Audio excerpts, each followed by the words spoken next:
Hello, নমস্কার। কেমন আছেন সবাই? চলেন আজকে আপনাদের সাথে একটা নিরামিষ রেসিপি শেয়ার করি। সেটা হলো পটল আলুর রসা। পটল আলুর রসা করতে লাগবে পটল, আলু, একটা পেস্ট করে নেওয়ার জন্য টমেটো, আদা, কাজু বাদাম, একটুখানি জিরা বাটা, আর ফোড়নে লাগবে 2টো তেজপাতা, 2টো শুকনা মরিচ, একটুখানি জিরা, একটু গরম মশলা।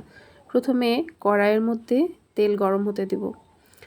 এই তেল গরম হয়ে আসলে কেটে রাখা পটলগুলো তেলের মধ্যে ছেড়ে দেব। এটা একেবারেই নিরামিষ তো, তাই আপনার যে গ্রেভি করার জন্য মশলাটা রাখছি এটা একটু বেশি পরিমাণে নিতে হবে।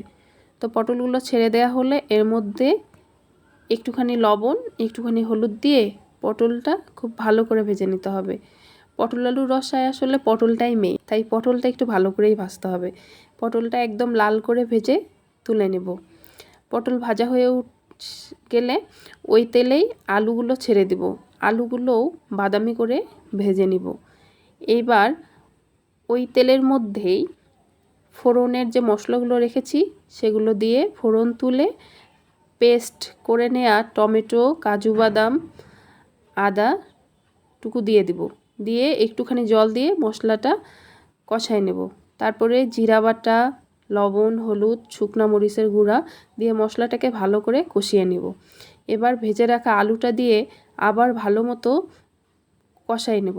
কষানো হলে সিদ্ধ হওয়ার জন্য জল দেব, যাতে আলুটা ভালোভাবে সিদ্ধ হয়ে আসে। আলুটা সিদ্ধ হয়ে গেলে ভেজে রাখা পটলগুলো ওর মধ্যে দিয়ে আবার কিছুক্ষণ কষাতে হবে।